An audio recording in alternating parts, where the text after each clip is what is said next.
by Richard Weston, Jrn Utzon, Buildings Ancient and Modern, which for some of you here will remind you of hymns at school, and for people who it means nothing to, well, Richard may or may not explain it during his lecture. Richard is one of the more interesting academics working in Britain. He's still designing. His latest project is a sundial for the controller of BBC Wales. He's just had the estate agents in on a house he designed under the Future World project in Milton Keynes. But in recent years, most of his time has been spent in academic research. He's a professor at Cardiff. Books on, amongst others, Alto, Modernism, a very good seller, and his latest on Jrn Utzon. And this is not one of those hear the lecture, buy the signed book afterwards, because the rather scrupulous Danish publisher noticed an imperfection, having looked at the first print run, promptly pulped 40 tons of impeccably produced book, and it's now expected, I think, in the new year. I'm looking forward to this great crowd here tonight. I've already written the headline, Under Western Eyes. Richard Weston.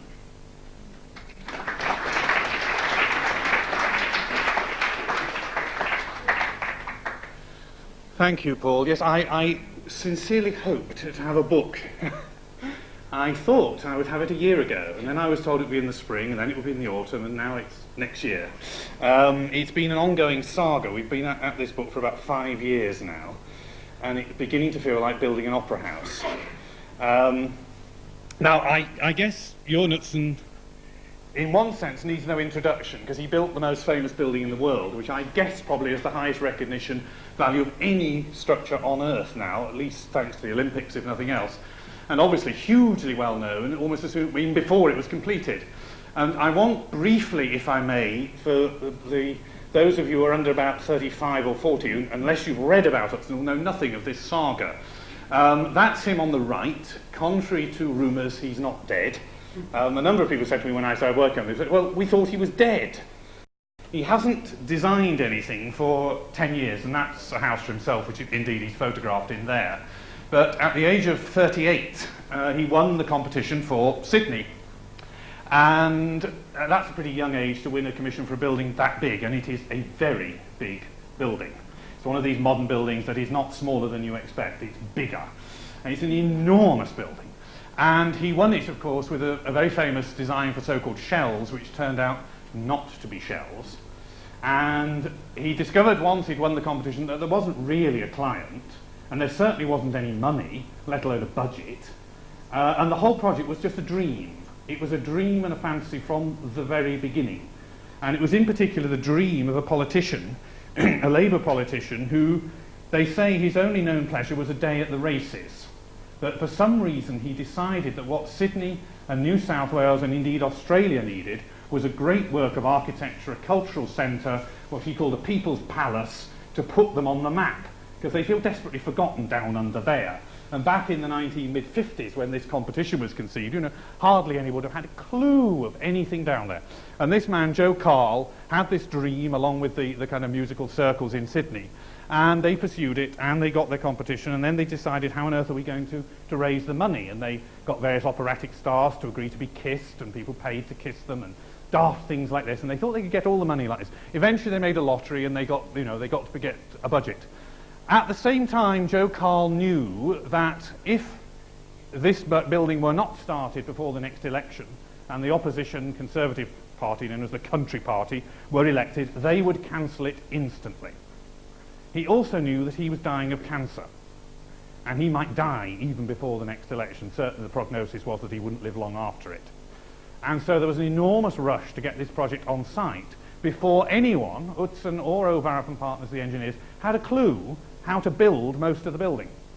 It was a political necessity. The consequences were endless problems, which I'm not going to go into now. Eventually, almost 10 years later, 1966, Utzon was made a kind of scapegoat for all this, and he was said to have resigned. He was in effect forced to leave the project.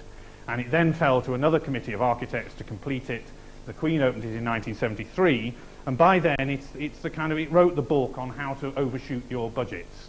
You know, the building cost 10, was it 20? Well, there was never a budget to compare it with. And all the budgets that were released early on, all the costings were released purely for political purposes. Because if anyone had said at the beginning how much it might cost, no one would have built it. So it's the most astonishing dream of a project. Kind of crazy, wild thing. And in reality, it's probably worth 10 times what it cost in PR, at least. You cannot buy, everyone now knows what this building has done. And ever since, cities all over the place, most successfully obviously Bilbao, have been trying in some way to replicate this. So that's the story of Sydney.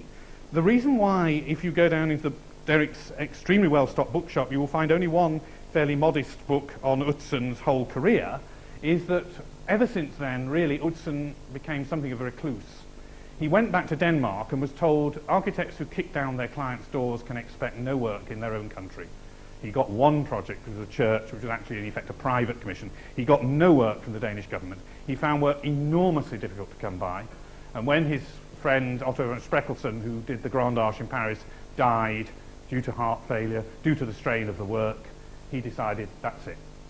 I'm effectively giving up practice. He gave up practice at the same age at which Le Corbusier was designing the Unité d'Habitation in Marseille. Imagine Le Corbusier's career without all that followed that.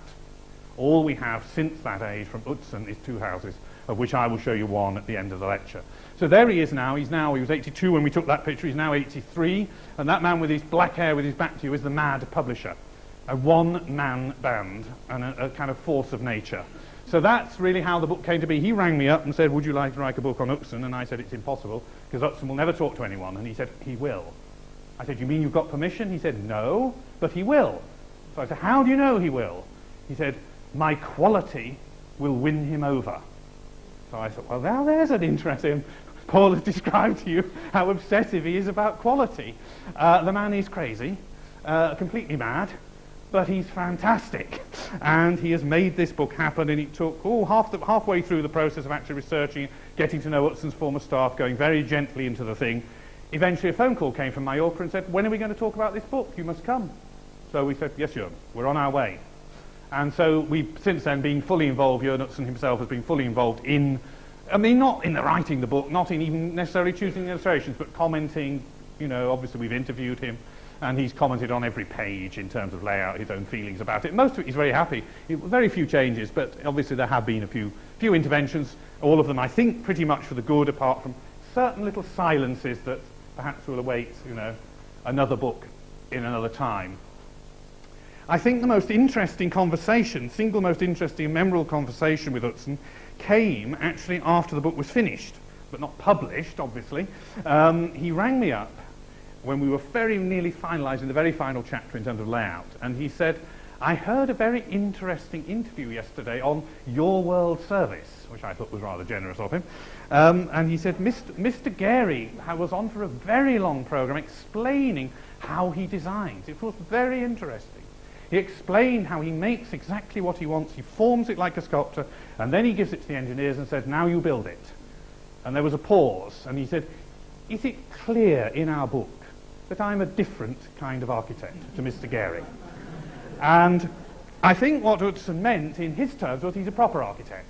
That is not in any sense to disparage Mr. Gary, but it is to say that Utzon clearly represents a generation and a set of values which are very different to most active, alive, practicing, you know, making cutting-edge architects now. He is, in a way, a blast from the past, almost.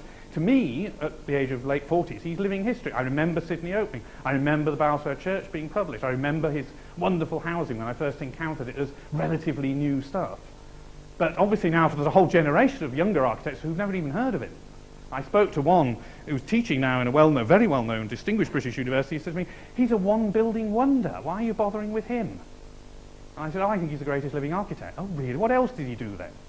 So it's an extraordinary fact. Here is this man who has deliberately eschewed all publicity, very opposite of what you're supposed to do as an architect. He shied away from it. Now, the psychological reason I don't want to go into. There are all sorts of, probably some psychological reasons. Essentially, however, Utzon obviously felt very wounded by what happened in Sydney. He felt very, very hurt by that experience. And he himself had been branded, really, as a kind of, if you like, a Frank Gehry kind of architect. An architect who decides willfully what kind of form he wants, for formal, aesthetic, sculptural, whatever reasons, and then gets an engineer to make it. That's the famous sketch, which people think was done for the competition, but it wasn't. It was actually done for a thing called the Red Book, a cutout of which is on the front cover of our book when it appears, the one that Utzon did for the cover of this Red Book. And the Red Book was presented to the client after he'd had a chance to assimilate his ideas from the competition, work with Uvarup and partners on the design and develop it and so on. They still haven't got a clue how to build it at this stage, but they quite admit that, obviously. But there was the dream of this kind of free, organic, shell-like forms. That was the dream. The reality was it was totally unregulated in terms of its geometry. And I suspect, I mean this is supposition, I suspect that Utzon thought that concrete shells could almost work like doubly bent plywood. That as long as you kept them flowing and folding and bending, the rigidity and the strength would be there. He had certainly no idea that his structures would just blow apart, because there were simply loads were not contained within them. They would break at the top and they would spread at the bottom. Any engineer could have told him that. He was working as a relatively young architect in total isolation in North Denmark, on his own, without an engineer, and not even Eero Saarinen, who probably knew more as an architect about shells than anyone else, as a judge in the competition. He didn't suspect they were unbuildable. They looked eminently buildable to an architect's eye. To any engineer's eye, they were not. And so Utzon was branded as being this kind of architect who was like an expressionist, like Mendelssohn. He was compared to Mendelssohn, even Finsterlin. And Nicholas Pevsner, in a famous interview and lecture published in the Listener magazine, he said that we're now surrounded by fantasts and freaks. Architecture is becoming completely irrational. They just make shapes that they want and think that these things should be built. So he became branded with it, and I really clearly cut to the core, because the one thing Utzon kept saying to me, for obvious reasons, through the whole of our discussions was, please tell those students in Cardiff of yours, I'm a builder. His instincts are always those of a builder. And he's absolutely right. His instincts didn't quite guide him correctly on this one project. Not surprisingly, he was right at the cutting edge, at the edge of the possible, as he said. And eventually what happened was that he was able to rationalize a way of building this by cutting all the so-called shells, which by then were actually arch structures, vaults. They were cut out of a single sphere, so that suddenly you had a geometry that would enable you to mass produce these things. It wasn't the lightweight construction he wanted, but it was a way of actually economically producing the thing in which you got multiple repetition and apparent variation from a totally consistent and simple geometry. The actual business pre-computers of plotting those shells was a pretty amazing task, and they were greatly helped in the office, interestingly, by Rafael Moneo, who came just after graduating in Spain and had been trained in descriptive geometry and so on in a way that was not then common in the rest of Europe, certainly not in Britain, and he was able to work it out and show them tricks and things that apparently saved them months of work, which was obviously very, very useful. So this was the kind of regulation. Now, a lot of people said this was a defeat for the organic tradition. Suddenly architecture had been turned into something mechanical again, geometric. What Utzon wanted was totally free and so on. No, he didn't want something free. He wanted something logical and structural. He thought what he had was logical and structural. When he realized it wasn't, he was more than happy. And I personally think many of the shapes that you end up with in the finished building out of this kind of spherical solution, as it became known, were really extremely beautiful. And in many ways, somehow, I think more convincing. If you look at the models in the book, you'll see some early models in the book, and compare, those with the finished building. I think you will agree it actually got better, not worse. But for the people who were trying to want architecture to move in a much more organic direction, that seemed to be the contrary. So that is a brief resume of the kind of dilemmas of Sydney. What I want to do now is take you through the building's ancient and modern theme, which is an allusion to the English hymnal of the Church of England, famous that there is a kind of undying faith. Be they ancient, be they modern, they're all hymns to the same God. In a way, I think that's how Utzon feels, whether he looks at the most ancient or the most modern examples, whether he looks at nature, whether he looks at painting. There is to him a kind of inner core, which is the essence of what architecture is about. And I want to try and bring out some of those qualities. And there is a tension in that right from his youth. As a young man, indeed as a teenager, he got to know the painter of this, not a well-known man, called Kullberg, a kind of minor Swedish painter who happened to live very close to Utzon's grandparents. And his fellow pupils were amazed that Utzon, who was a real fit outdoorsman, he loved hunting, he loved sailing, and all of those kinds of things.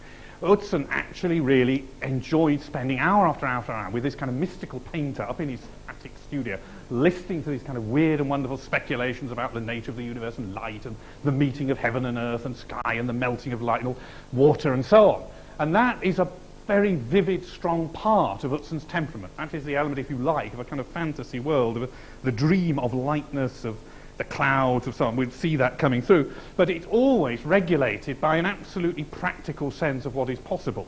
His father was a naval architect. He ran the dockyards.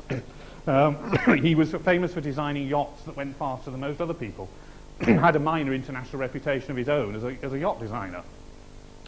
And when Utzon went to the Royal Danish Academy, interestingly enough, had he got better A-levels or the equivalent, he would have become a naval officer.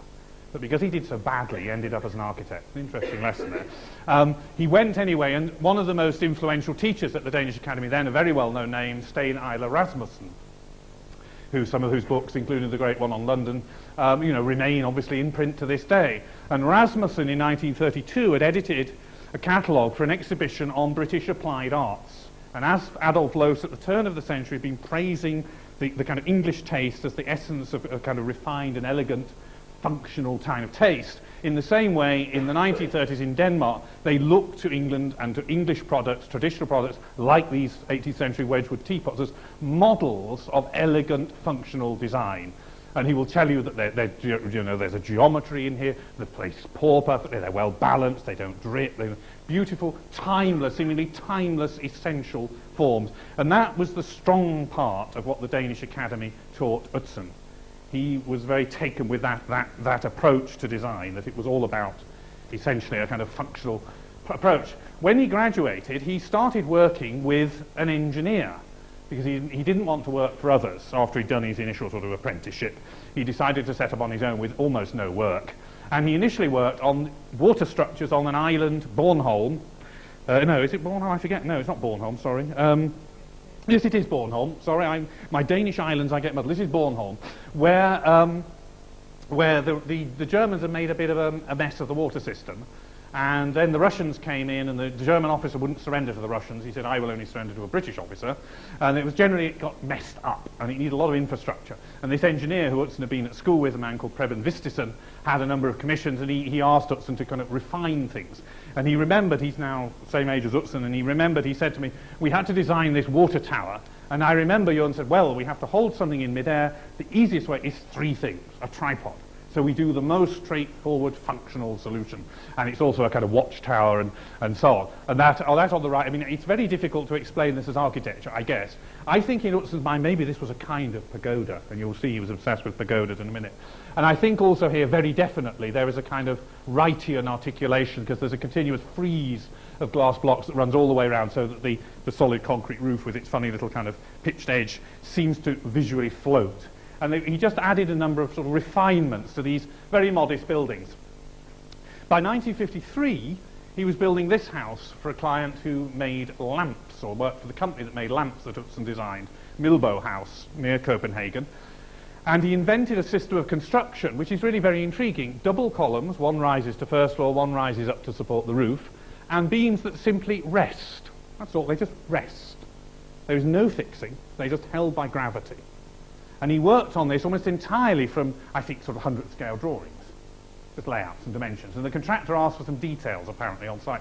And he just sketched them with a stick. He said, you don't need details. This building's so simple. Just build it. This building is designed to be built. As part of this approach that he developed there, you should understand how very simply and clearly buildings can be put together. And he loved to develop a kind of very simple, clear system of construction at the basis of them. And he took that then to Sydney with him in a most dramatic and difficult way. There's an enormous slab that spans right over the road access way and so on. And on the competition drawing, there was a column in the middle. And when he got to talk to Ove Arup, he finally got an engineer, and he said, do we need that column? So Ove Arup said, well, not strictly. I mean, we could span it, then we will. But it'll be much more expensive. Don't worry. The architecture is the engineering. The engineering is the architecture. I want no finishes. I want nothing but what is necessary. And he then asked Arup to say, well, tell me what the section needs to be according to the forces at each point. And so Arup made a series of drawings of how the profile might change according to the loadings, whether it was in shear or bending or whatever. And they developed this amazingly wonderful kind of sensuous structure, which does look just like a kind of trimaran or something. It must have been less like the kind of the things he was used to in his father's boatyard. And it creates this slab, of which I'm afraid my best slides are with the publisher, but I can show you a couple to give you an idea, which has this massive weight. It's like a muscular kind of frame that just ripples across. And there's a wonderful drawing he did of how the whole of that would eventually ripple all its way through the slab and kind of turn into a wave at the end as the bar overlooking the sea. And he likened that to the muscles going down your arms or your legs. He was always thinking in terms of these organic analogies. And this, for Utzon, was a kind of organic expression in architecture of a rigorous structural form. But there was always, alongside this, this kind of element of a kind of dream world, of a fantasy, of something beyond the literal and obvious. And there's the Kuhlberg. You've seen that Kuhlberg sun almost as a symbol appearing in many of his perspectives. And this project, the same year as the as the little house, the Langelinie Pavilion, if any of you know Copenhagen, the little mermaids about there, sitting looking at our oil tanks now. And this was for a vertical, well, it was not for a vertical, it was for a restaurant and nightclub complex, which all the other entrants, to the best of my knowledge, basically did as slabs. The winner is a Mesian slab, Mesian Pavilion. Mies was then, of course, the going style. That was the new thing, early 50s. That was hitting Europe. And what Utzon had in mind was, no, a sort of tree-like thing with cantilever floors, a vertical restaurant, because he walked and climbed up the mast of a ship moored here, and he discovered from about 3 stories in the air you could get a fantastic panoramic view across Copenhagen.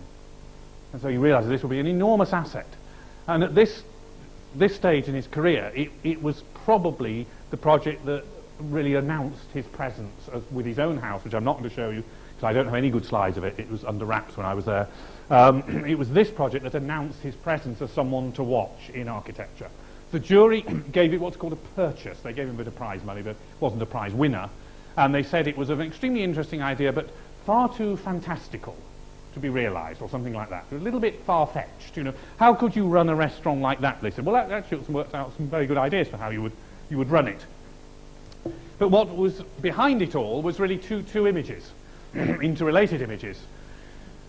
Very straightforwardly, Frank Lloyd Wright's tower at the laboratory tower at the Johnson Wax. He spent time with Frank Lloyd Wright in 1949 when he went to America, spent a week there, and he was an enormous admirer of Wright.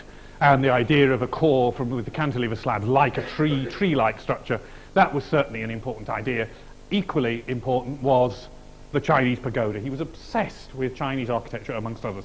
He loved the idea of the pagoda as a marker in a horizontal landscape. It's a recurring kind of iconic image with Utzon. And so this, in Utzon's stuff, was a kind of modern pagoda. So you've got the ancient and the modern appearing as kind of counterpoints in this project. And the Chinese influence is something that's been written about in the recent literature on Utzon very extensively, thanks to a particular Australian, or in some respects no thanks to a particular Australian, one might say, because Utzon acquired a book called the Yingzhou Fa Shi, which is an enormously ancient Sung dynasty building manual. It's the oldest building manual in the world. And it contains the complete system of Sung dynasty architecture. From it, in theory, you could build a temple, you could build a house, you could build whatever you want. What fascinated Utzon about it was the way in which these fantastic components were designed, even in the 11th century, to form a wonderful kind of system of prefabrication. And he saw that immediately in terms of his own as a metaphor of what he was doing in Sydney, which was that having taken and worked out all his shells as bits of a sphere, he could then take each of these and break them down into a series of ribs structurally, and then each of those ribs could break down into a series of pieces that were then post-tensioned together. And so for Utzon, the kind of cutting edge of construction, architectural construction, in the 1950s was this idea of industrialization, prefabrication, possibly of assembling something very big from a series of very economically produced components. And that, interestingly, is one of the main reasons that Siegfried Giedion praised it to high heavens and proposed Utzon as the kind of leader of the 3rd generation of modern architects in a later edition of Space, Time and Architecture, in which Giedion, of course, famously included this picture. This is directly taken from Space, Time and Architecture, the 1967 edition, in which and that's absolutely true, these vast steps were inspired by his experience in the Yucatan in Mexico in 1949 on that trip when he went to America and further south. And there's no doubt that that was a decisive moment. And Utzon wrote a wonderful essay called Platforms and Plateaus, which we've reproduced in full in the book, in which he talks about this as a kind of archetypal experience. And I think in the days, I have to say I'm naughty, but in the days of disabled access, it is wonderful to see something as pure as that. You couldn't do it now. There would be enormous objections to it. And Utzon had to fight hard not to have it landscaped, not to have it divided up, not to have it humanized. They said this will be inhuman. All those steps, nothing on them. And he said, but people will be on them. Oh. And now, of course, it is the political space of Australia. If the Aborigines wish to protest, 500,000 of them gather there. There have been political gatherings with it's rumoured up to close 1 million people in this and the vicinity. It's an astonishing public space. And the wonderful thing about it is it feels marvellous if you're there on your own. It doesn't feel empty. It feels just wonderful. It's so timelessly, archetypally, it's like a landscape. It's not like a piece of building in a way. It's certainly not contrived in any designerly sense. It's a fantastic space, and we've got a lovely picture in the book with it, my picture, which the publisher's still got, of people besporting themselves all over it.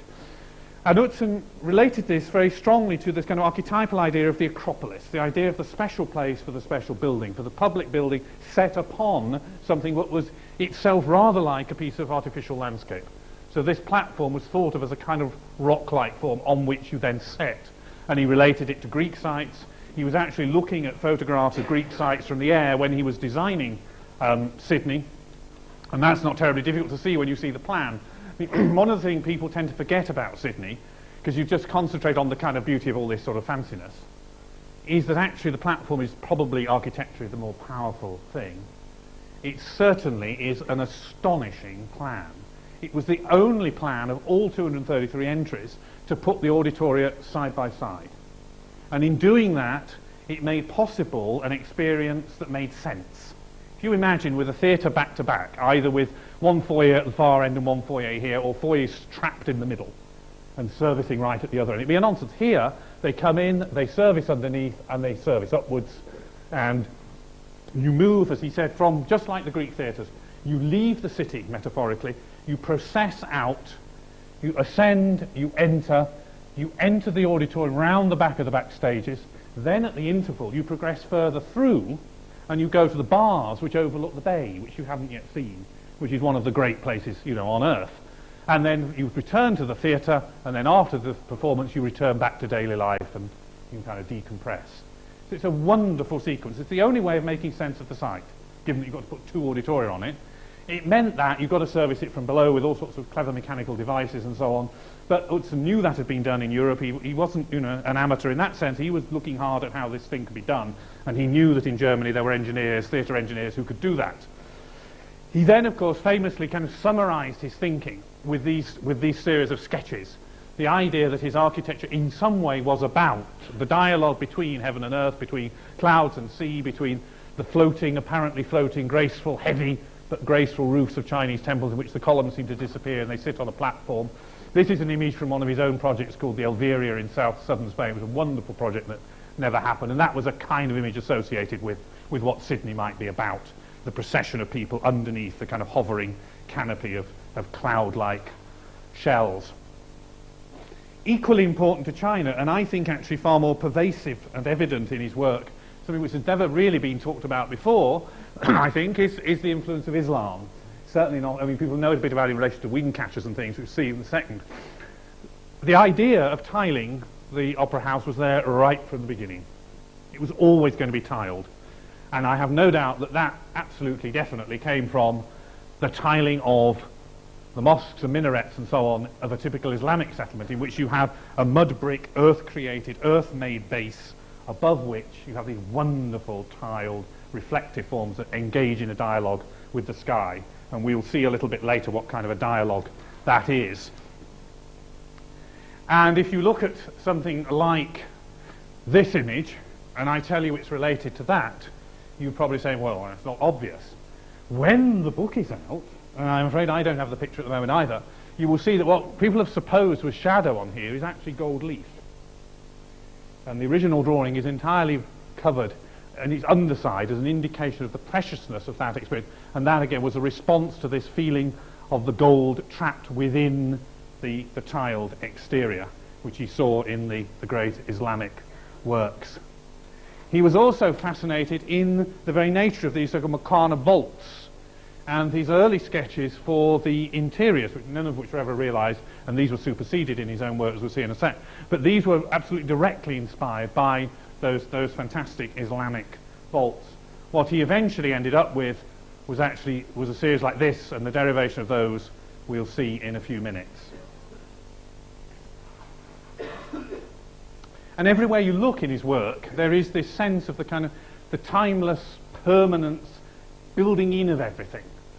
He loved this. I mean, his house on Majorca, you'll see later on all the slides, but here you can see it in one bay. This idea that everything you need to live is here, made of stone or concrete, and then where people touch it, it's tiled. As you find so often in Islamic work, that you just find that tiling as a kind of almost the equivalent of fabric hangings in medieval castles or early country houses in Europe. And then you have also the idea again of the earth base, which in this case is precast concrete, in that case it's mud brick, and above that a whole series of elements that engage with the larger, wider world. In this case they're about bringing light in and taking air out, about creating a whole series of varieties of experience of lighting, of space and so on, above the horizontal plane of that.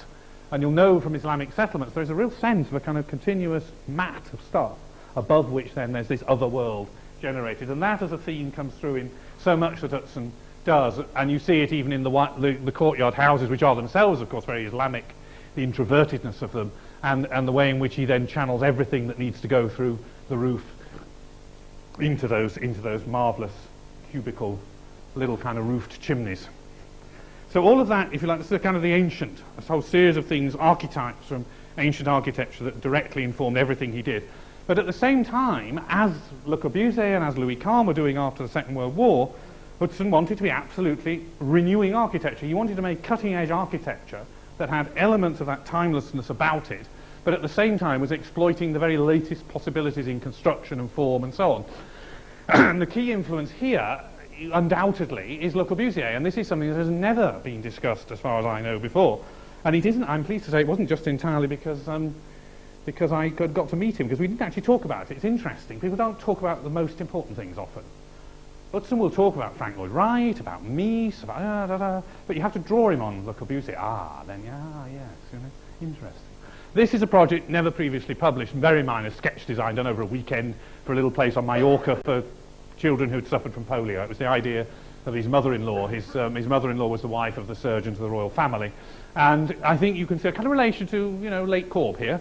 Ronchon maybe, and the kind of secretariat and the Chandigarh, those roofs and so on, these forms. Just began to. Now I happen to know, in all fairness, he spent the prize money for Sydney on a tapestry by Le Corbusier. It's interesting. He told his wife, they're never going to build this, I'm going to have something to remember it by, it's an adventure.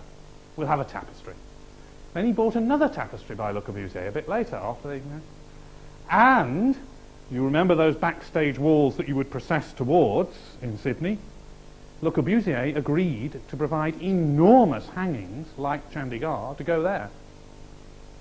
Very interesting that Le Corbusier, at the end of his life, would agree to put his work in someone else's architecture. He was clearly fascinated by Utzon. There are lots of notes in the Le Corbusier sketchbooks and so on about all of that. But the project in which I began to realise how important Corb was in a deeper sense for Utzon was this amazing museum for Asger Jorn.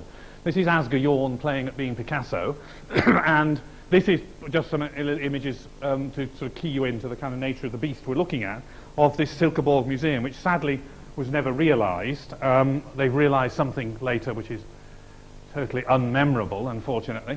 Asger Jorn is the number one, the leading Danish modernist artist. He was one of the leaders of the Cobra group after the war.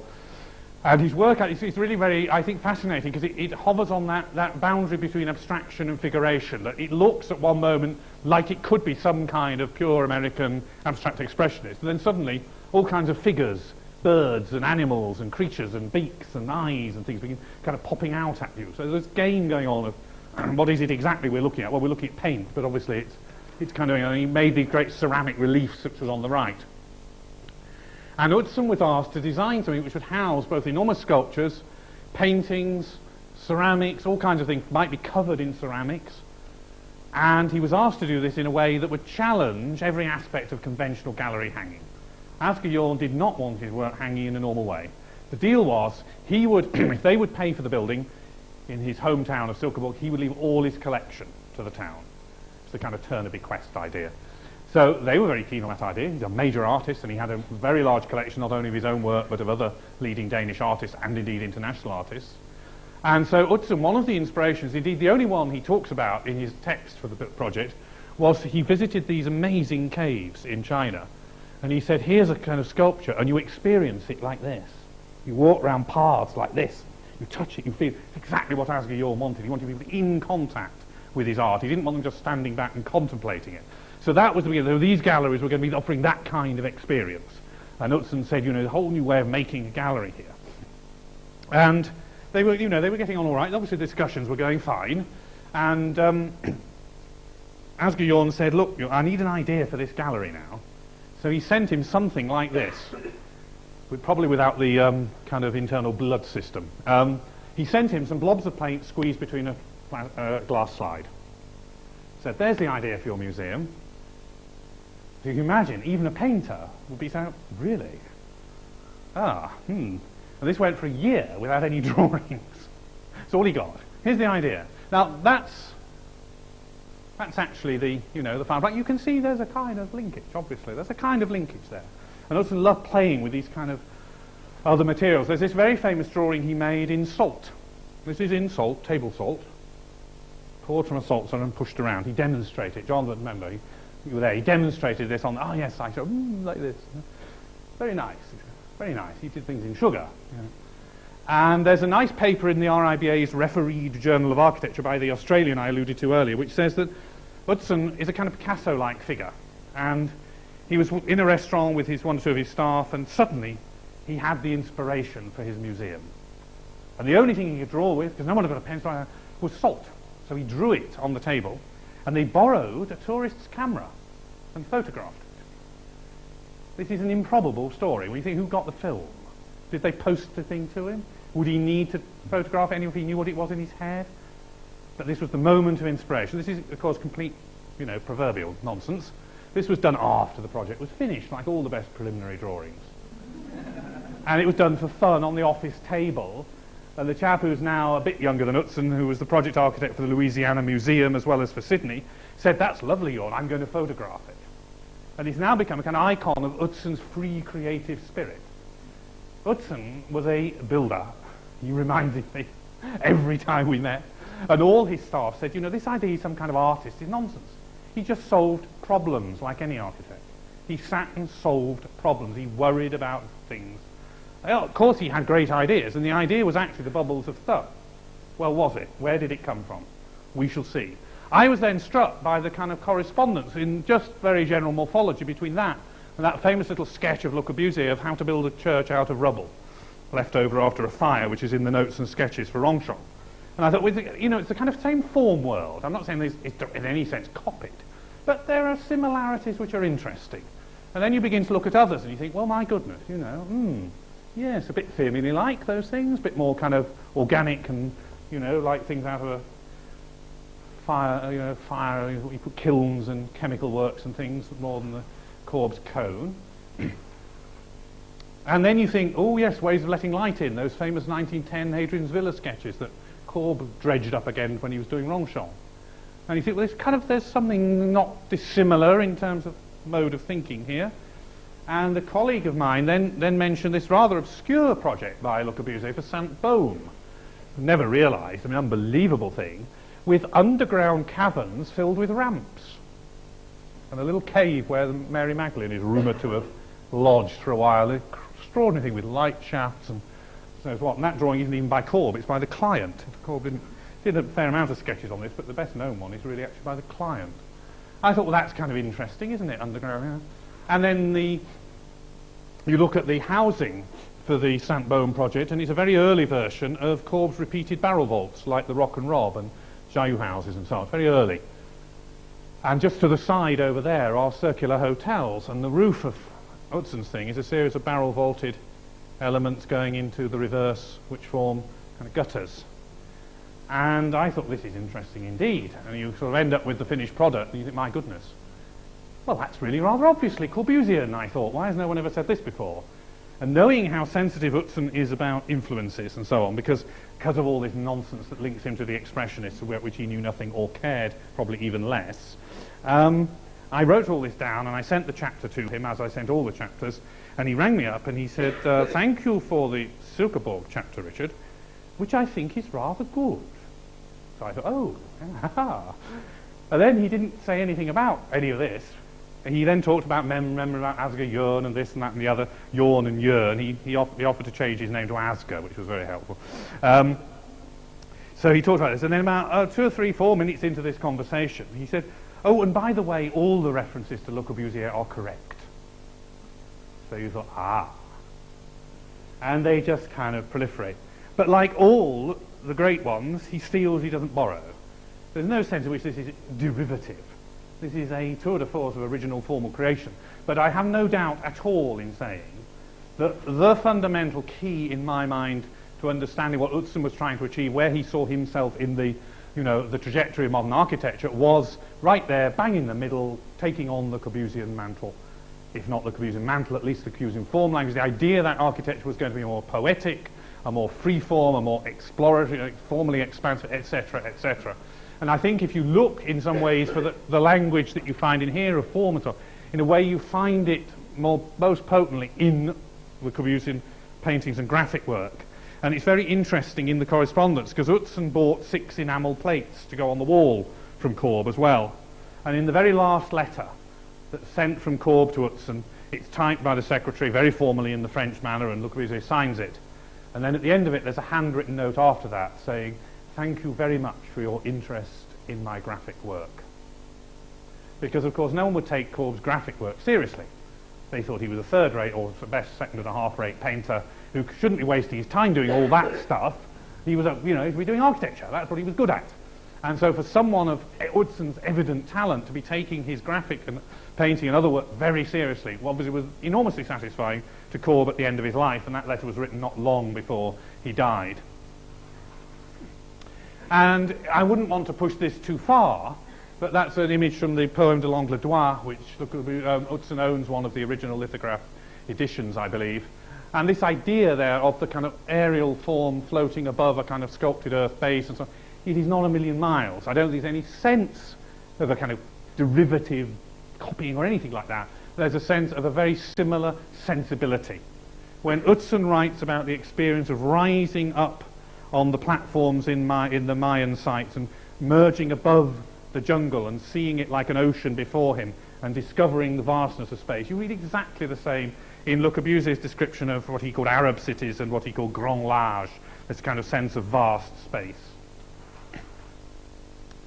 But through all of this, I haven't mentioned what is, if you talk to Utzon, I guess he would say is the prime influence on him, the thing he goes back to more often than anything else.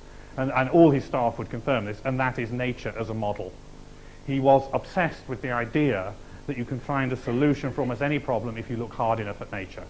And the one book, the only book, indeed, apparently that he recommended strongly to his new staff was Darcy Wentworth Thompson's classic On Growth and Form, which at that time was only available in a 2-volume, 1,000-page English edition. Which if you were a Dane or some other international non-English speaking person, to be confronted with 1,000 pages of biology as a starting architect in an office, you think, oh goodness me, what on earth am I supposed to make of this? Well, they didn't obsessively read it, but there were certain key passages and images that they liked. And I juxtapose here one of the most famous images in the book, which is the analysis of a femur and a crane head, a comparison of an engineering and a biological structure. And these drawings by Utzon for his own furniture, one of his ranges, which he produced in the 60s, and that sort of sense of, that kind of feeling for the obviously organic sense of form there. And apparently Utzon used to love this image of fishes, because he said, it's like our shells in Sydney. See how nature takes one pattern and makes variations. And he loved this idea that what he was doing, in a way, was analogous to the way the great architect worked. And I suppose this sense of, in a way, for great architects, probably that feeling is there. You are somehow, artistic creationists, somehow parallel to nature. It's been obviously a pervasive theme through the whole of Western and probably all art. And indeed, the only original Utzon sketch I own for my sins is this one. And ironically, straightforwardly, it was a fish. We were discussing how graphic designers never understand how to lay out drawings. They just make them look pretty. They don't understand that they actually relate to each other. And he said, oh, yes, of course, very true, very true. I used to explain to my students with a fish. You make a plan with the inner organs. You make a section. You make... You can see what it is. Good old-fashioned orthographic projection. But he drew it with a fish, not a building. It's entirely typical. And he loved this idea also of movement, of nature and form and movement. This image of a skewer in flight, and I believe he got sued for using it in Zodiac by the photographer. He cared much about copyright. And the idea, the way in which the bones, the wings, the elements of the wing move through space became the analogy for how the glass wall structures that fill in with the ends of the shells might work. And I liken that in the book to you know, the Duchamp image of the new descending a staircase. And he was absolutely fascinated with the idea of process and movement and motion in a way that probably, you know, anticipates some things that might be going on now on computers. And the original inspiration for the acoustic ceilings of the final version of what he would have done had he stayed on to complete the interiors at Sydney were inspired by watching the ocean waves outside his office. He built a special office by the sea just where he could get away from things, get away from the sight. And he turned that movement, that endlessly repetitive movement, into a kind of analogy of a rolling cylinder. And from that he then generated a series of acoustic beams, as he called them, modelled with discs. And this is what they became. And the acousticians in Berlin who were consulting on this by this time, who'd done the Philharmonia Hall for Jrn, said that in their opinion these were the most acoustically perfect designs they'd ever worked on. And they said, just as Uvarup said right at the beginning of the process, that Utzon worked with the forces, the structure, the sound, whatever. He just simply wanted to know how the thing wanted to be in that Carnian sense. And he did it with a rigour and a kind of inventiveness that is quite extraordinary. So those forms are absolutely acoustically necessary. Indeed, they're even adjustable to model acoustic if you wish. But they are at the same time marvellously wonderful kind of frozen images of a process. And that idea of nature as something that builds by elements that repeat became, I guess, the most pervasive analogy in his work. It's the analogy that he used, obviously, in the making of the vaults and the decomposition of those into the post-tensioned units and so on. It informed the design of a housing system on the right, which he developed for the timber companies in Denmark, Timber Trade Federation, as it were. It influenced this little, you saw a little piece of this one little building that was built earlier, which was meant to be a kind of whole large kind of college. They called it a university town. It was a kind of small college, really. But they only ever built the prototype, and it's never been used for education. It's been used as a house, and it's been used as an art gallery and an office, and goodness knows what else. It informed this very Islamic, bazaar-like project for the town centre of Farum in Denmark, and for this project, I think, wonderful scheme, which is for the Jeddah sports complex and stadium in Saudi Arabia, with the units with gaps between to let you see the landscape, as in Renzo Piano's great stadium at Bari. But the scheme in which this idea really came home was in the housing, and it was a series of schemes really, in the housing, courtyard housing. He won a competition in the very early 50s for a place in region really, in southern Sweden called Skåne. And he proposed the idea of that you build a big courtyard wall, and then within it you can allow things to happen. And he developed a scenario. He said, imagine there's a young couple, and they can afford this much. And then they have a child, so they need another bedroom. And then they get divorced. Oh dear, and the wife can't live, so she has a bakery. And then the grandfather comes to live with her. There was this living kind of unfolding of kind of life within the walls, within this kind of very Islamic kind of compound. And that idea he played around with, and eventually he got to build two schemes, the Kingo houses, which he initiated with a developer, and then the wonderful one for the people who come back from Denmark with nowhere to live, having worked abroad, consultants or military men or whatever. The people you meet here, it's amazing. It's absolutely true. I was with a lady here, and we'd say, who was that? She said, oh, that was the ambassador. I said, who's he with? Oh, that's the general. And they're a pretty extraordinary set of people to deal with. They didn't get pushed around easily once they knew they were going to live there, as you can well imagine. But it was the idea of a man who built the Trans-Persian Railway, and there's a fantastic Persian rug hanging in there, which the Shah gave to him. Remember when Persia had a Shah and was called Persia, not Iran? We're talking history here. But all of these thoughts, way back to Skåne and before, came from a lecture he heard by Alvar Aalto in 1944, in which Aalto said, it was given in Sweden during the war, when a lot of Danes were in Stockholm, kind of weathering the German invasion and occupation. And Aalto said, when you're designing a housing scheme, imagine that each house is like a flower on a branch of cherry. No two are the same, yet they're all similar. Each is the same, they're all cherry flowers, but because of their history, because of the way they look in relation to the wind, because of how something happened while they were growing, because of the each one becomes a different form, slightly larger, slightly smaller, whatever. And Utzon took that idea of organic variation, and it really fascinated, and in a way I'm sure obsessed him, as to how on earth can you translate that into the process of building in a modern way, when you obviously can't be building brick by brick with the builder. You've got to provide him with drawings and so on. And so what you have here is a scheme in which all the houses are, well, there's a couple of basic house types. They're all essentially the same, and you can hand them, obviously. You can do things like flipping them. But basically, they're all essentially the same. But what he did was, and most of this was done by another architect after he left for Sydney, but he took this architect, and we interviewed this chap, and he said, Utzon sat me there on the first courtyard. There was no wall. He said he left all the walls till the end. And he said, I want you to sit in each courtyard, outside their sliding patio door, in turn, and think, where are the views? Where will the sun come in? Where must be shelter from wind? Where might they be overlooked by their neighbours? Where? For each house, you work out individually an appropriate configuration. And then when you've done it for one, you move to the next, and you must remember what you've done for that one, where are it towards, you move, and you progress around the whole development. And this was done, house by house, on site, each one. And the result is, it's uncanny. I don't know why. You'd think, well, you could just sit down and draw variation. It wouldn't really matter, would it? You can't intuitively say, well, that's obviously right. It's not obvious. There are kind of patterns of what happens, because naturally, you need more screening by them. But when you're there, believe me, the feeling of this place, the kind of, it is just uncanny. There is no housing I've been in that comes close, 20th century housing, to having this sense of it could have been made in another time. It has that absolute, so kind of medieval quality, you feel it. It just is extraordinary. Of course, part of that is to do with the incredible formal control. As I said, the wind catcher-inspired chimneys, nothing comes through the roofs. All the vent pipes, all the chimneys, everything. There is no blemish in those roofs. They are made of a tile that gradually blends with the brick, so the sense of kind of made-in-one casting, as Roland Reiner said of Islamic settlements, which obviously were the inspiration. There's a sense also which each house is, rather than being built up, kind of cut out of a larger big block of something. There is this sense of cohesion, which, words I can't describe. You just have to go there and experience it, and it is truly, truly amazing. Maybe it's his greatest achievement in some ways, I don't know. It's an astonishing piece of housing for sure at the one end of the non-monumental end of the spectrum. Then we'll move back to the monuments, because in a way the same thing applies here. There's the search for individuality. Utzon, as I said to you, decided he wanted to tile right from the beginning. There's no question about that.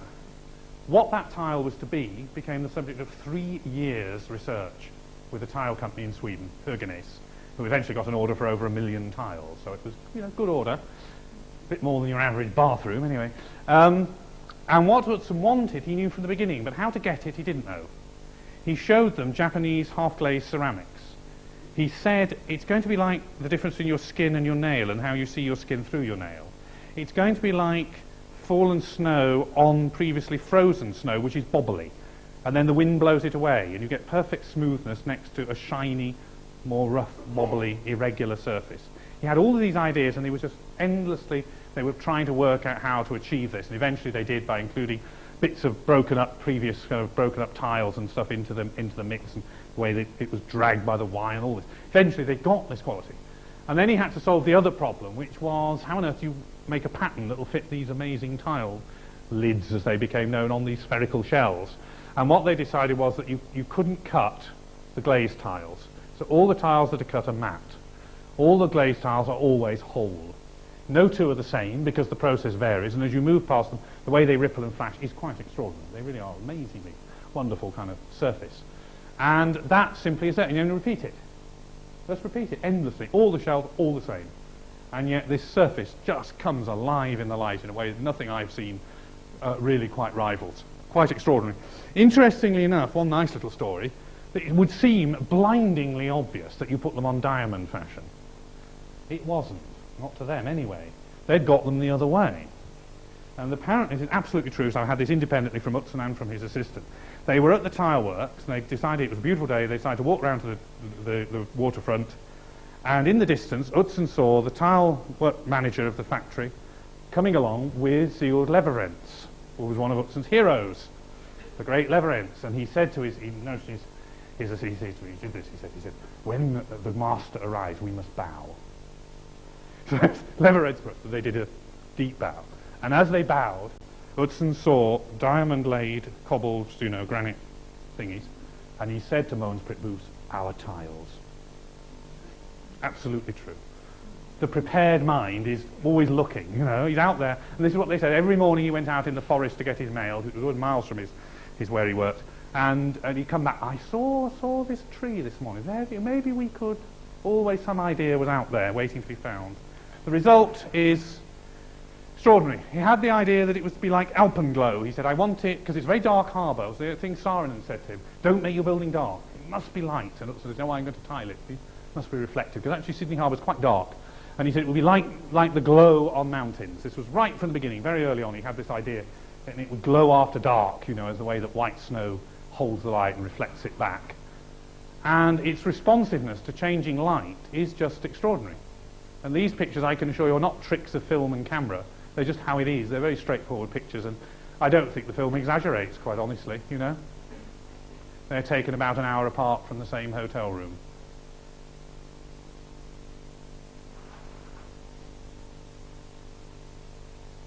And it really is melted snow at some points.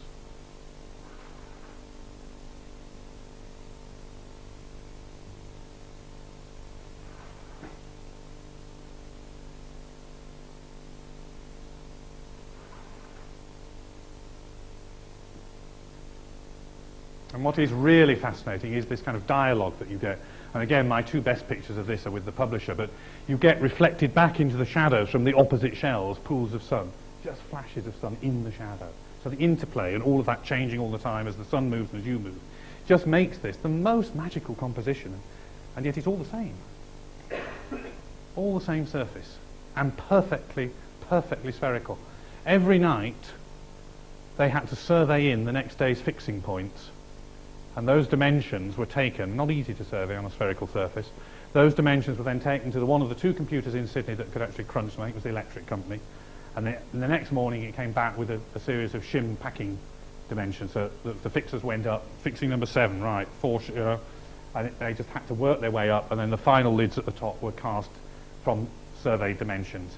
Because he wanted absolute perfection. It must be an absolutely unyielding surface.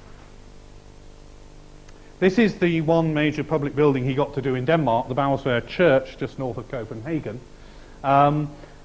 which was agricultural / industrial shed on the outside, prefabricated system. He said churches have always been made with the most advanced technology of their day. So the simplest and most advanced technology, because it wasn't a big budget of the day, was to prefabricate a system of elements. And all of these are, interesting enough, they are all prefabricated elements, other than the vaults, which are cast in situ, but all the grey concrete is precast. And then to assemble that, and within that you then kind of work magic. And the idea for this came, and there's this famous sketch done, I'm sure, well after the building was finished probably, in which he explained this, and he said he'd been lying on a beach in Hawaii, spent a lot of time on beaches doing research, and something Uvarup didn't quite understand, and he said there were clouds came over, like columns on their side, fluffy columns. And you thought, oh yeah, really? And he thought that would make a nice ceiling for my church. It's like the tiles on the floor. And they said, well, yes, I thought, interesting that, isn't it? Because clouds look more like that, don't they? And that's the nearest thing. We took this from the car driving across Denmark. So immediately saw it's a Bagsvaerd clouds. That's the nearest we could find. But I'd actually looked through a book of waves, interesting, which had lots of skies in it. And I found an image with sort of regular clouds. And I looked at where that was, and it's in the book, and I looked at where this was taken. Hawaii. It's a phenomenon of the trade winds. Happens just occasionally. You get very regular, evenly spaced, almost cylindrical cloud forms. And that's what Utzon saw. And he had this idea. He said, well, again, we'll see in a minute, maybe, nothing's ever quite that straightforward. This is the plan with it, ambulatory of circulation, which Francois Fromenot diagnosed as being influenced by these Chinese Buddhist temples, and Utzon says she's quite right. So that's interesting. It's a plan that's very introverted, courtyards, which these rooms can look into, a kind of preparatory courtyard and so on. The site is next to a road. Now we go back to clouds. This is a bank he made in Iran for the man who did the railway, and the architect who worked on this, who wasn't one of Utzon's staff but worked for the contracting firm who did a design build, we would now call it, job on this, said, you know, I remember when we were working on these, which let in very little light because obviously it's incredibly intense. He said, I remember Utzon described it as being like the light through banks of clouds, shafts of sun between clouds. So this idea had obsessed him for however long. When he saw it on Hawaii, it wasn't kind of, oh, that'll make a great ceiling. You know, he was kind of ready to go. It's an idea he was working with, and here was another version of it, a kind of voluminous, rippling version. Another interesting story about this building, when I saw it, I thought, it's kind of dainty. I'm not making this up, I promise you. It's kind of a little bit smaller than I'd imagined in a way. And it's very like, I thought, these traditional Danish buildings were always very kind of, you know, touch the eaves kind of touchy-feely buildings. And I said this to the Turkish architect who was worked on the British Library with Sandy Wilson while he drew this for Utzon. And he said, oh, there's a story there. It came in over budget.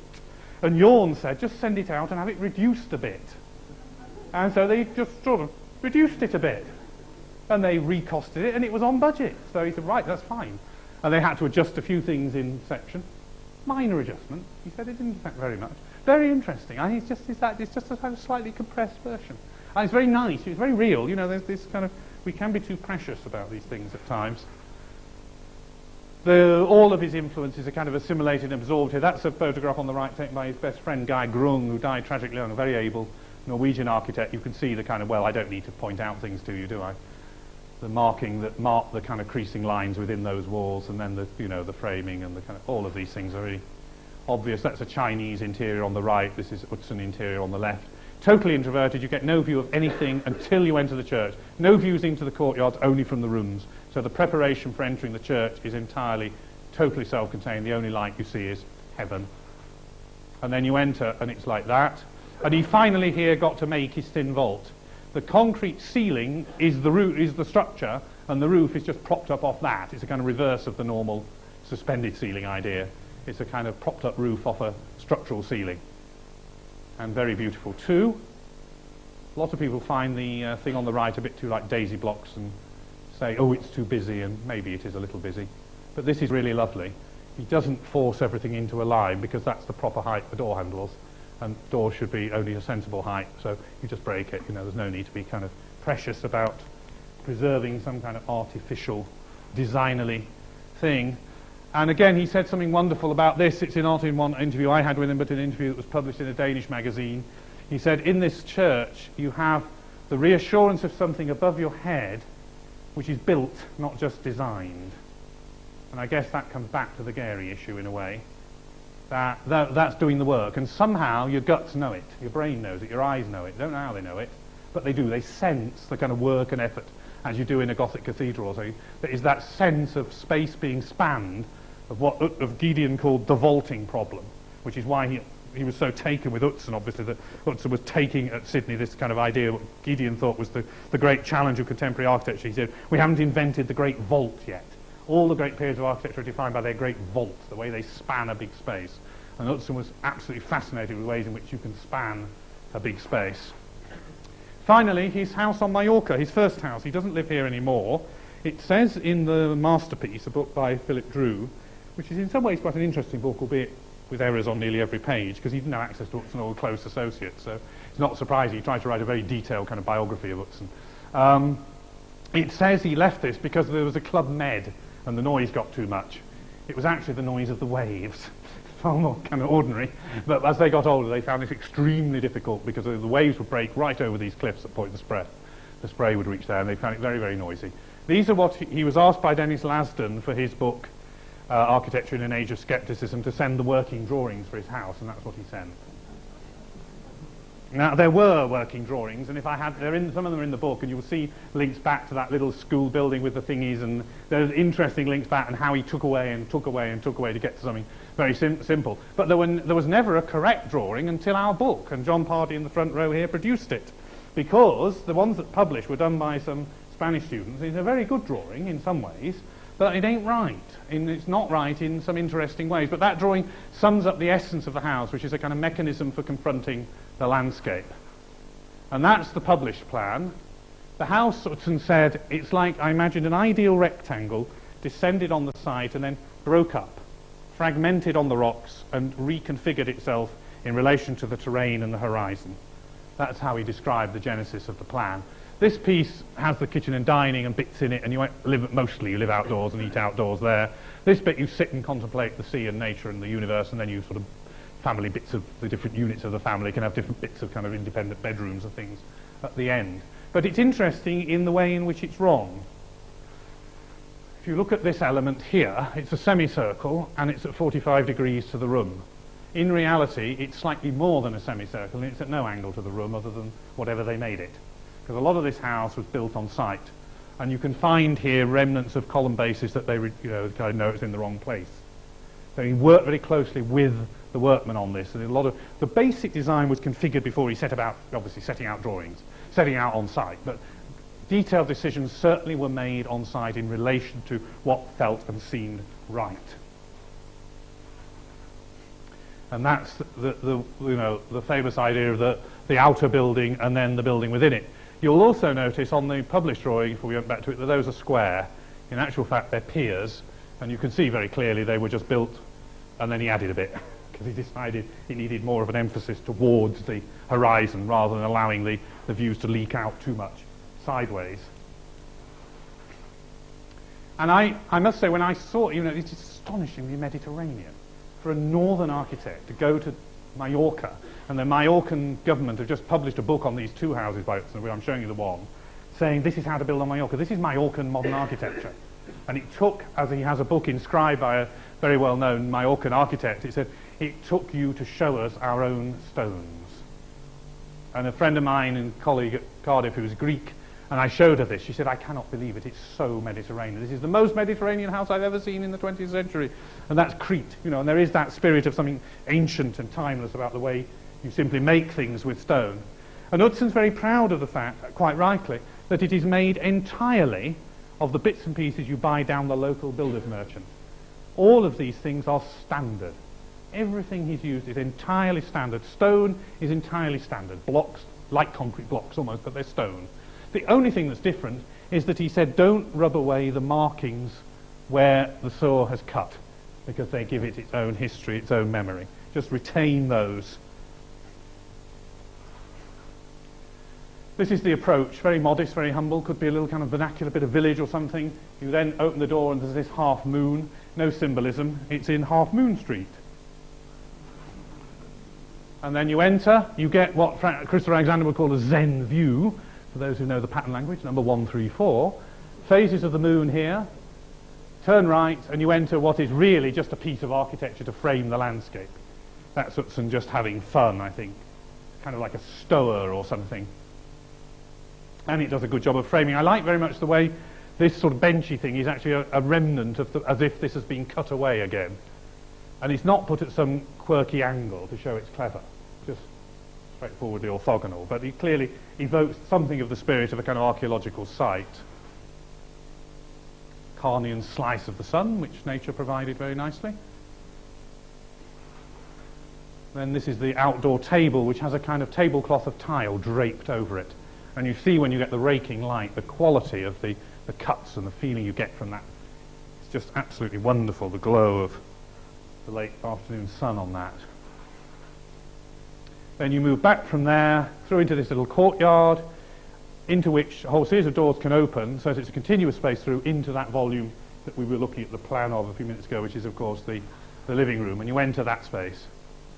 And again, the little window at the top there, that was cut out after they got building. You can see fairly obviously the bonding's a bit odd. It was a late thought, oh, we should let some sun in. Now, of course, the iconic image of this house is when the sun begins to arrive around 3:30, and it just kind of dusts, it's just kind of a dusting of sun on bits, and then it fills the full thing, and then it gradually recedes, and you're left with an intense glow which turns orange until the sun finally sets.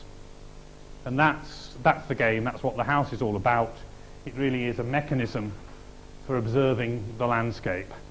And I just want to end with a quote which I think sums up really, for me, the ultimate source of Utzon's genius, which is to do with kind of incredible seriousness. He's an immensely playful man, but he's deeply serious about what he's doing.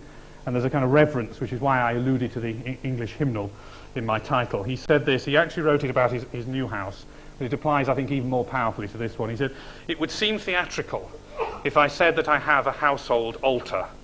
But this is what I have. This place is my altar. This is where, with the deepest respect, I face nature, and with the greatest passion, contemplate the sun and the sea in front of me." Thank you.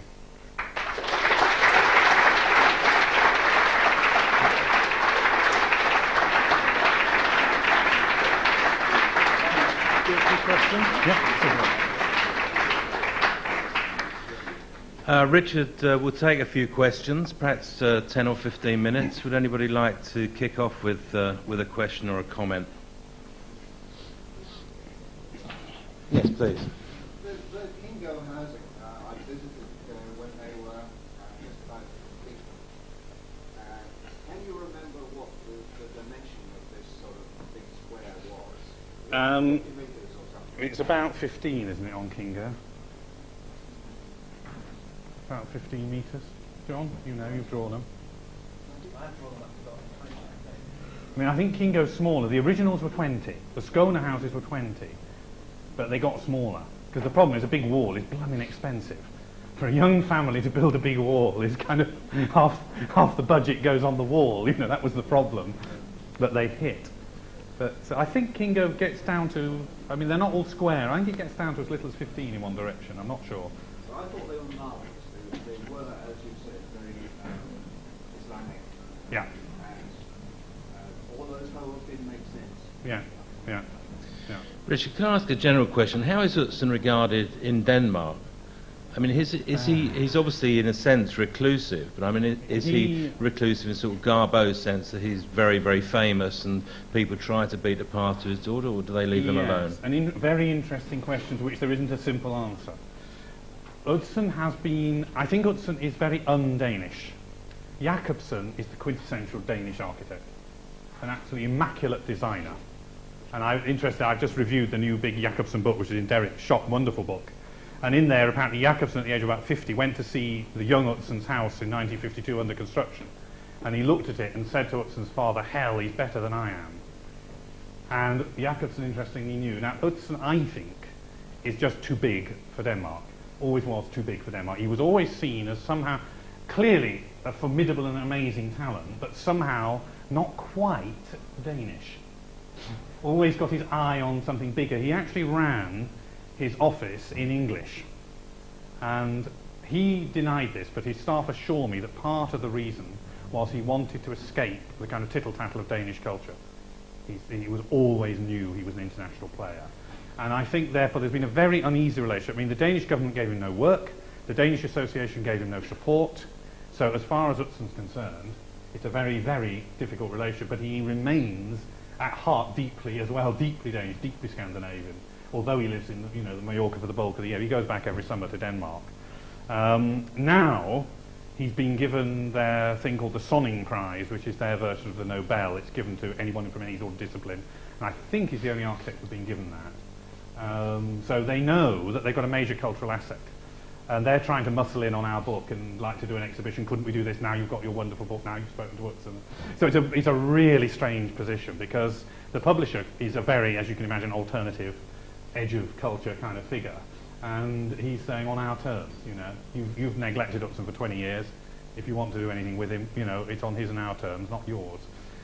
The I suppose the most informing thing about his public life as an architect was the bitterly bruising experience of Sydney. Is he reconciled to that, and does he admire what turned out? He would not say anything against it. He will never say anything against any other profession. He's a very much traditional, gentlemanly professional kind of. I think he hates it. I know he hates it. He knows that they didn't understand what he was trying to do, basically. They just haven't got a clue. And you can see it. And they spent far more money than he would have. The bulk of the cost overruns happened not while he was architect. They had when the committee took over, and they were totally out of their depth. I mean, tragically, I believe it drove one of them to an early, by his own hand. I mean, it's tragic, as this was a fraught project for all sorts of reasons. But no, I mean, Utzon clearly regards all that. He also, I have to say, there's been a lot of publicity about they're going to rebuild it in his image. You do his interiors and all that. This is just not true. They're redoing toilets and changing carpets, and they're mucking about. They're making a small hall, and he's provided a design for a hanging and one or two other things. But essentially, his view is, he's the most anti kind of in the narrow conservation sense, conservationist. He said that was done for his time. If you did ceilings now, you would do them differently. We have different technologies.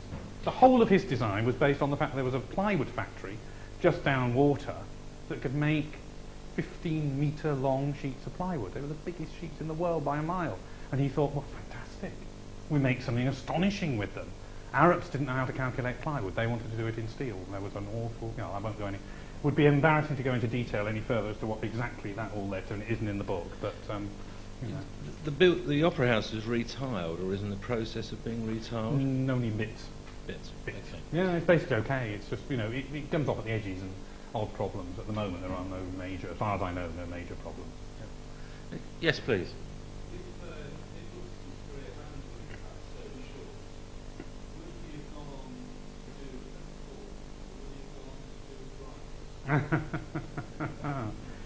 Who knows? I have to say, his last house that he lives in now is not quite as good as his first house that he doesn't live in now. But I must say, I think everything I've seen of him in action, and I think John would absolutely confirm this, is at the age of 83, his eye and his judgment are absolutely spot on. He knows an amazing amount of what's going on in architecture now. And people have shown him, other people go and show him drawings, and he'll do a little review and give them a crit. And he's got a very, very good eye. I think he's got an astonishing rigour as well, because he just sent every project through an absolute discipline in terms of constructional resolution that a lot of architects would not now do. I guess they would settle for something, less integrated. He might have found it difficult to adapt to the way the building industry moved. I don't know. That'd be an interesting question.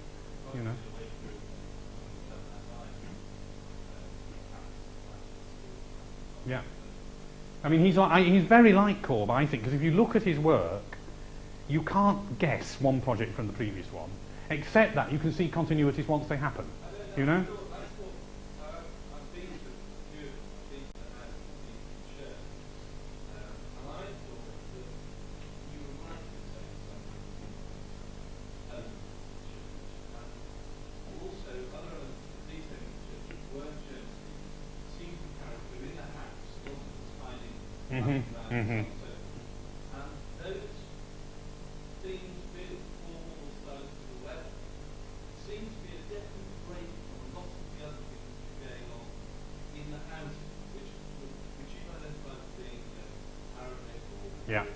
Yeah.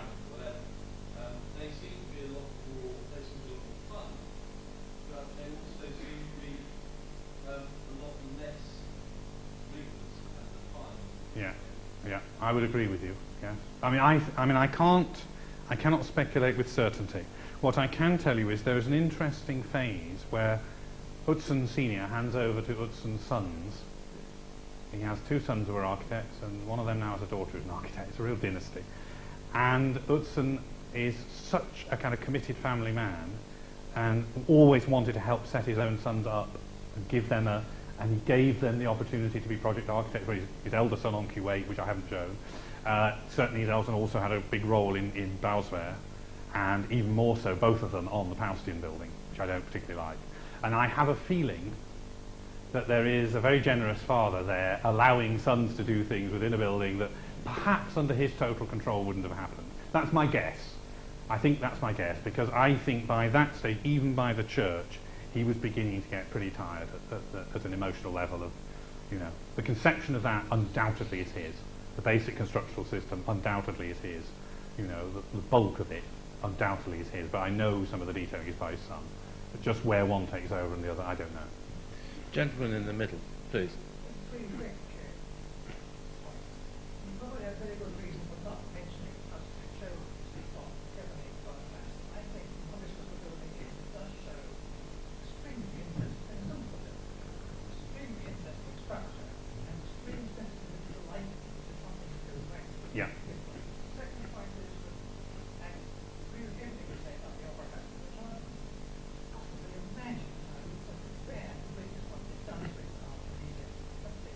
Well, he hasn't been back, of course. He won't witness it in the flesh.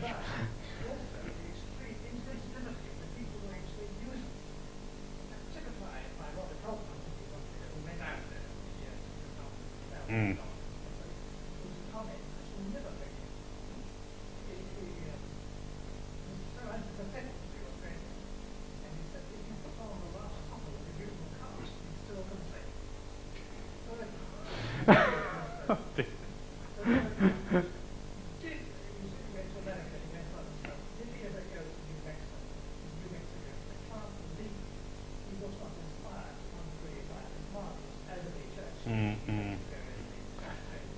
I don't know is the answer. I've seen no evidence that he did, and he certainly didn't talk about it.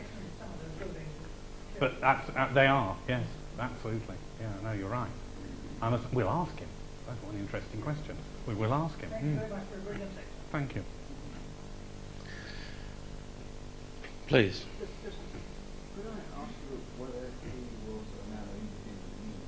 Because he does seem to have been involved in so much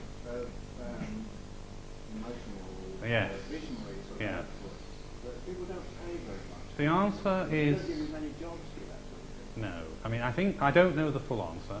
I did allude to the fact that his wife is the daughter of the surgeon of the royal family. And surgeons to royal families in traditional societies like Denmark at that time, I don't think were unrewarded. Utzon himself was not of great means, certainly. No. His father was, a hired manager of the shipyard, and he did have a taste for the exotic. I mean, a very funny story when he was building his own house, the Hellebeck house in '52. This Preben Vistisen, the engineer, he said he got no money. A ludicrously big house. He thought he could get a loan from the government under the special scheme that all of the housing was done to encourage people. They had a special scheme to encourage people to use architects to design one-off houses. But his didn't qualify because it was too experimental. The areas of glass were too big, and they got underfloor heating, and all sorts of broke the rules, as you can imagine. And he said, do you know what he did? He went down and bought rolls of silk for the curtains before they'd even got a foundation. Because he discovered they got the same sort of silk as the Farnsworth house in the shop, and he decided he wouldn't risk it going out of stock. So he spent a small fortune on this stuff, So I think the answer is he managed somehow to make ends meet. I can tell you also he did a lot of work for two brothers called Anderson in Sweden. He kind of ghosted. He won a lot of competitions for them, and I think probably was fairly well recompensed for his troubles.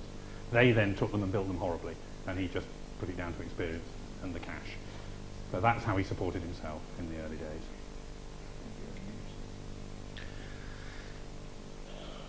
Well, I think we'll draw the curtains on a fascinating lecture, which I think was a really good lecture for a number of reasons, not least a number of thoughts it triggered off, certainly in my mind, about other matters and related histories.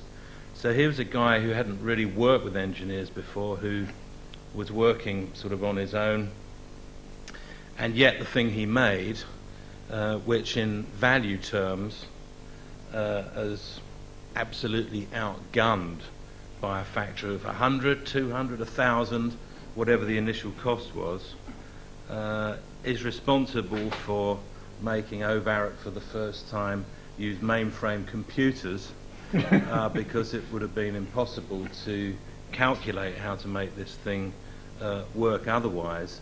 So that thing about scale, the tiny one-man band, results in mainframe computers being used for pure architectural project for the first time.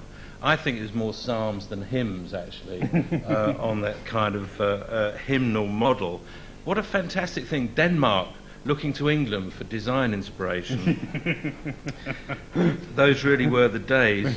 And on growth and form, 1,000-pager, here was a tough guy.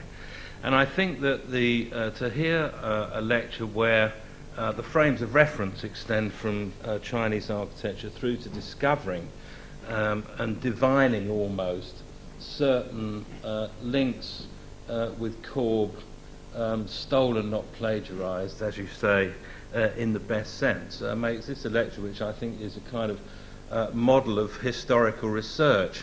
I, for one, am very sorry now that actually I can't buy a signed copy of the book at the end of it. I look very much forward, as I'm sure most of this audience do, to the book when it finally comes out in the new year. Richard Weston, thank you very much indeed. Thank you.